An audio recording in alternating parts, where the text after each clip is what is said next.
Hey ho people, welcome to Stylos' amazing Diablo 3 open beta weekend report. Now, I would imagine, being a PC gamer, you, no doubt, were playing a Diablo 3 beta weekend. If you wasn't, then I don't really know what to do with you, because for something which is so hotly anticipated and has been on the cards for God knows how many years, for you to fail to play it, you disgrace me. Well, you disgust me and you're a disgrace, that's what I meant to say, but whatever. But it doesn't matter, because I've made you a nice report, so you can watch this and think, well, cheers Stylo, so you've really helped me out, and have all my money or something like that, I don't know. Anyway, let's talk about this. So first of all, let's talk about negatives, because I don't like negatives, and let's get them out of the way. This was a stress test weekend, or so they claim. Now, it's kind of difficult when you can't log onto the servers, so how are you supposed to test the stress? You could argue that, yeah, okay, the servers were under stress, so they collapsed, which, okay, maybe they did. But they could have done other things which would have made it a bit easier for the user to actually help them out with the test. Primarily, when you entered your password, the problem was you had to keep entering your password and clicking login, and it'd come up with the error saying the servers are down, or whatever various error number you'd pick up, because there seemed to be about 1,000 different errors you could get. It was quite mad. But every time you had to keep re-entering your password, you know, if you were copy and pasting it, whatever, but you had to keep re-entering your password, and, you know, so you literally had to sit there, which is kind of bad design, because that means you can't really do anything else. You're just sitting there trying to log into a game. You know, you could leave it on. What I'm getting at is, why didn't they have like an auto login? You know, where you could just sit there and repeatedly keep trying, because that's still going to test their server. If anything, that's going to test it better, because it's going to run more login attempts through it. So I don't know, it just seemed a bit crappy. You know, they should have done that a bit better. The other thing is, now you won't see this in this clip because I'm showing you the absolute killing in the cathedral, is the outside around Tristram looked quite bad. Now, initially I was like, oh my god, please, there must be something wrong with this, because this isn't right. I mean, I was reading on the internet that people were asking questions. Or the internet, imagine that, such a place. People were asking questions that, was the beta, did it have reduced textures, you know, lower resolution textures, so it was easier to download? Because it looked quite bad. I'll be honest with you. In my opinion, it looked quite bad around Tristram and the outside area around the forest and the graveyards and things like that.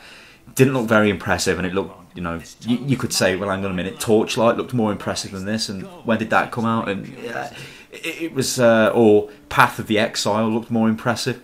However, as soon as you go inside a dungeon, I mean, you can see on this clip, I'm inside the cathedral, oh my god, it became pure, and it looked absolutely, I mean, it looks crazy, it looks fantastic. Things like the animations on the attacks, they look absolutely, they look amazing.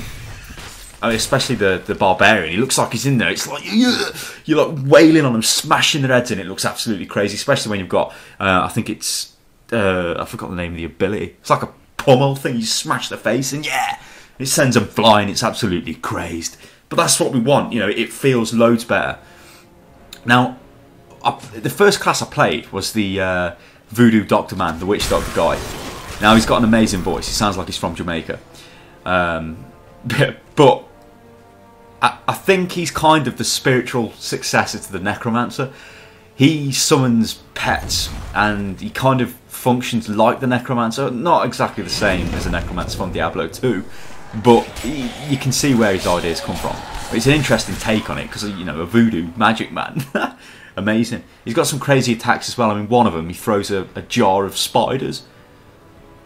I don't know where he keeps these spiders, or the jars, because the jars look massive, and you can throw as fast as you can click, basically. So it's a bit mad. The barbarian, as you can see, well, I'll tell you about the barbarian in a second. Let's talk about the wizard. So I tried a wizard, and the wizard was, you know, your standard wizard fare. It didn't really strike me as that, shall I use the word visceral? Whereas the barbarian, oh my god, it's like you're running around, you're smashing the environment up because your attacks are so crazy. You're leaping all over the frigging place. You're like a proper barbarian. Like, you're off your face and you're just beating the shit out of everything, because that's what you do. And it did feel loads better. Like, as a game, as like, from a gameplay point of view, the barbarian, regardless if if you don't like the barbarian, or you're more of a wizard character, I mean, for me, I'm still I still like the idea of a witch doctor for when the game launches, but the barbarian looks... You just cannot deny it looks like an absolute... Just looks mental. It was so much better, the combat was, from like a visual point of view, than it was with the other characters I played. And the monk's kind of the same as well, although not as like over the top as the barbarian is, because he's quite mad. Now, I guess this is kind of another negative point, the difficulty of the game. You could only select normal in this beta. I don't know whether it was different for the other betas because I never had access, but you could only select normal difficulty, and I've never died out of some... I think I've played it for about 5 hours. Never died once, which is quite telling. I don't think I've even had to use a healing potion at all. Now, on the subject of the healing potions, when you kill a monster, they actually drop like a red orb, which heals your health, which is nice. I like that because it's like a time-saving thing. You know, if you've just had a fight, why should you be constantly necking potions like you were in the other Diablos? If anything, all you were ever doing in the other Diablos was keep drinking the health potion, yeah, and the mana potion, spamming it. In this, you don't really have to do that. If you've had a big fight, more often than not, there'll be a couple of health globes on the floor, like that thing there, and you pick it up and away you go. You know, regenerate your health off into the next fight. You know, which makes sense. But on the subject of difficulty, there are a few ways they could go about doing this, and I had a quick look around on the internet and I couldn't find anything actually listed about how they're going to actually deal with the difficulty settings. So either they could force you to play through the game on one difficulty setting to unlock the next difficulty setting, which I'm telling you right now would be dire, because the game is so easy on normal.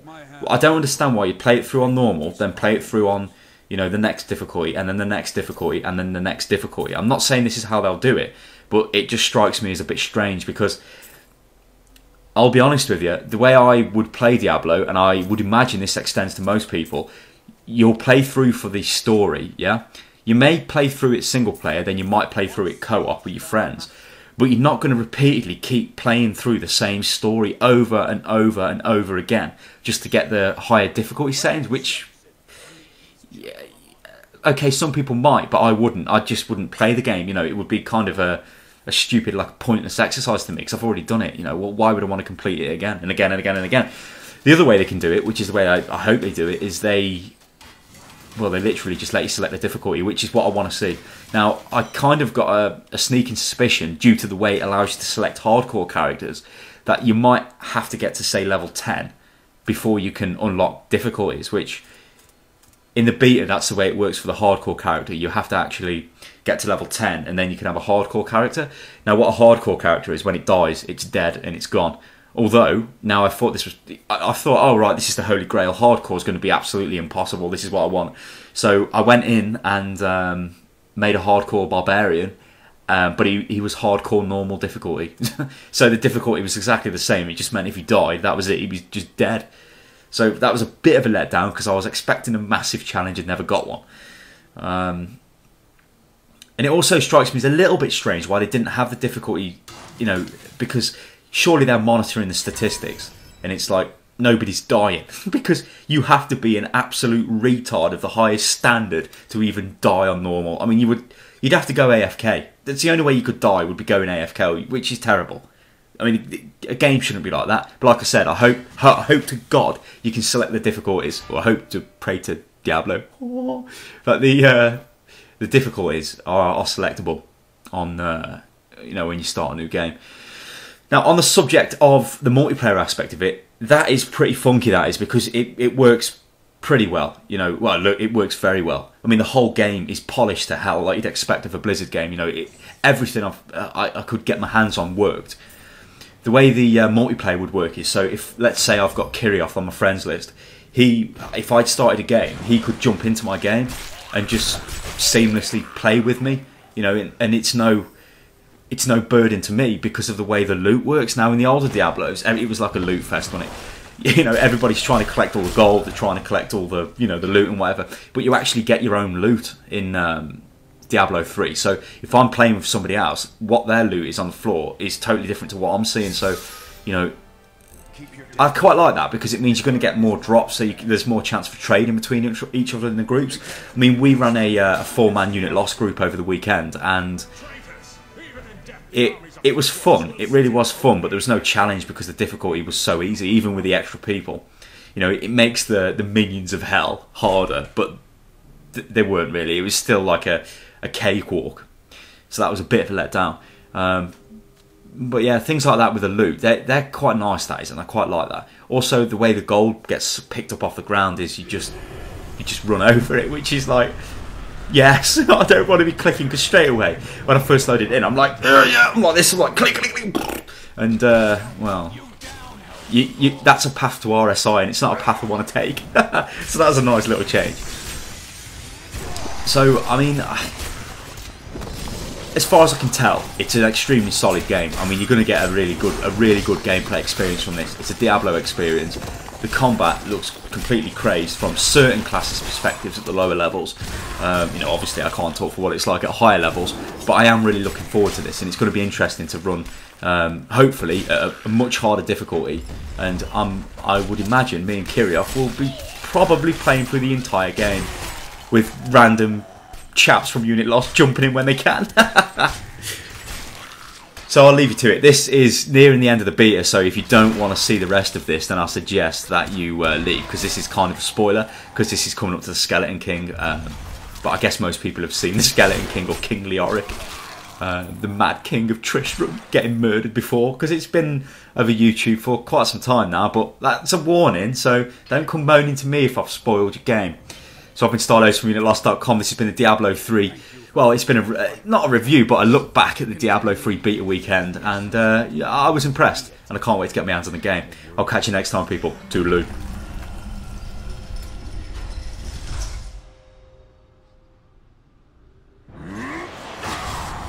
You will never defeat me!